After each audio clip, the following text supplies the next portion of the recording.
નમસ્કાર મિત્રો. દરેક વ્યક્તિ એવું સમજે છે કે મારા ગયા પછી મારા ઘરનું શું થશે. હું જ્યાં કામ કરું છું ત્યાં મારી ખૂબ જ ખોટ ચાલશે. આ પૃથ્વી ઉપર કેટલીય હસ્તીઓ આવીને જતી રહી અને સૃષ્ટિ જેમ સારી રીતે ચાલતી હતી તેવી રીતે જ ચાલે છે. આપણા જીવનની દરેક ક્ષણે આપણી અંદર રહેલી ઉર્જા ખર્ચાઈ રહી છે.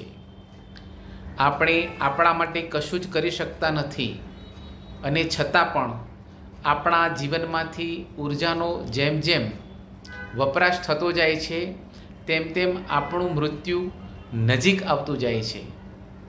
આપણા જીવનમાં એક ધ્યેય એ પણ છે કે આપણી જાતને, આપણા આત્માને આપણે ઓળખવો રહ્યો. અગત્યની વાત તો એ છે કે હું કોણ છું, ક્યાંથી આવ્યો છું અને ક્યાં જવાનો છું. આ પ્રશ્નોના જવાબ આપણે શોધતા નથી અને નિરર્થક આ શરીરની સાથે સંકળાયેલી ભૌતિકતાની હંમેશા ચિંતા કરીએ છીએ.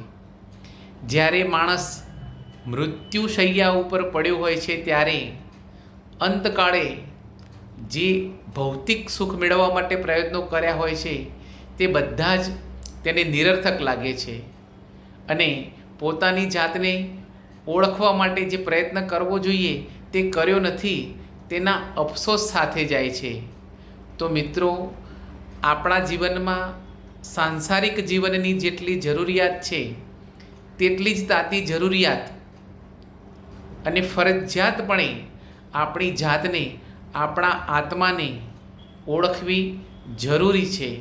કારણ કે આપણી સંસ્કૃતિ પુનર્જન્મમાં માનનારી હોવાથી આપણે જેવા કર્મો કર્યા હશે તેવું ફળ આપણને મળશે તે નિર્વિવાદ સત્ય છે. જેથી હંમેશા પોતાની જાતને ઓળખવા માટે પણ થોડોક સમય ફાળવીશું તો ચોક્કસ આપણી જાતને ઓળખી શકીશું. અને જે પોતાની જાતને ઓળખી શકે છે તે જ આ સંસારમાં તરી જાય છે અને અન્યને પણ તારી શકે છે. નમસ્કાર.